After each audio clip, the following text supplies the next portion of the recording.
we're doing the oven and bench here at Isis Oasis, and it's a beautiful October sunny day, and we've been working on this oven and the benches. So the benches are done. We have these earth bags here, and we tamp down the earth bags and then put stakes into the back of the earth bags, and then we're put gravel in here, and so this is actually gravel here from the earth that we had was very rocky, and so we kind of screened it out. So we're putting that into these gaps here, and so putting the cob over the lath, and so this is just local earth. It's actually from Cloverdale, and so this is the oven here.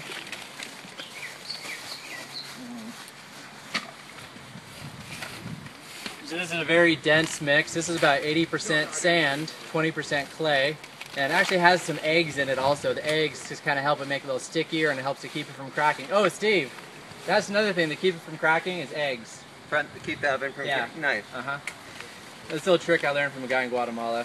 How many eggs? I put about 8 eggs in for the mix. For each bucket? No, for a whole batch, all this, about 8 eggs. Yeah, so not a whole lot, but it's enough. I can smell it, I can smell it. I've sometimes put sugar in it also to help create a glaze on the inside of the oven, and it makes it get hotter faster.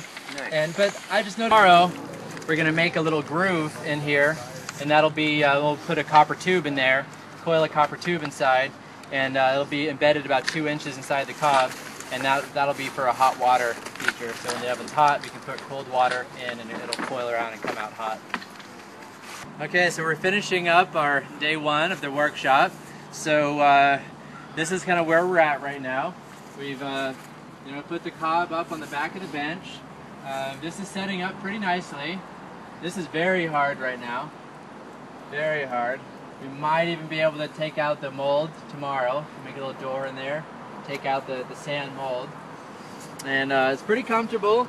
Been sitting down, and it's actually very comfortable. Perfect. This is really nice. And this is great because, it's a great place to sit or maybe sleep, and there's going to be a lot of fun had in these benches, and there already has been. We're loving it. Yeah. This is like, it so brings this corner to life. It was never really used at all at any time, and so it's really nice to now have this seating area. So so we'll be letting this dry out for about a week or so, and then come back maybe next weekend and plaster it, and then seal it, and it'll all be good.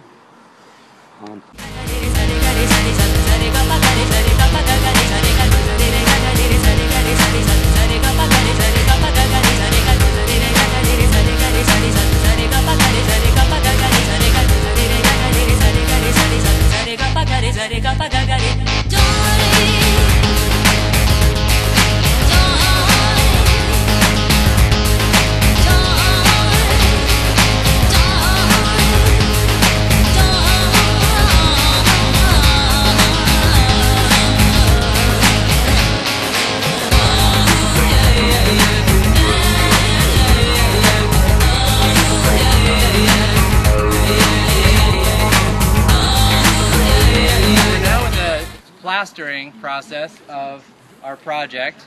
So we've been letting this cob dry for about a week or so, and for the most part it's all dry. There's one little section that's still wet, and we're just going to not plaster that part right now.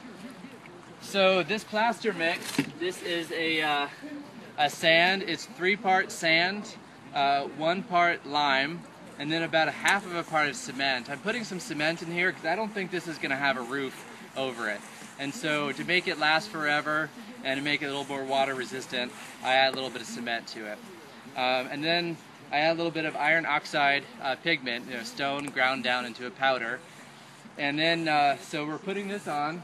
So the process is we first put on a slip.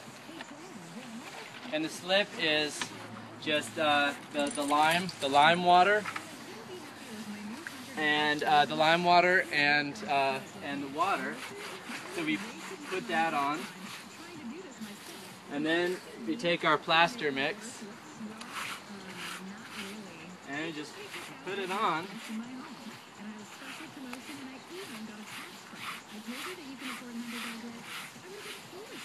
And so once this dries, it's going to dry much lighter than this. It's going to dry almost white because of the lime in the plaster. Really the color is going to come in the sealing process. So we're going to be adding some of the iron oxide pigments, probably brown and a gold, into the sealer. And we'll probably be using a masonry sealer. It's called Mason Select. It's a breathable sealer. And but you could also use linseed oil and add lots of mineral spirits to help it penetrate into the plaster. But I find that this masonry sealer works great. You only need one coat, and works great. So.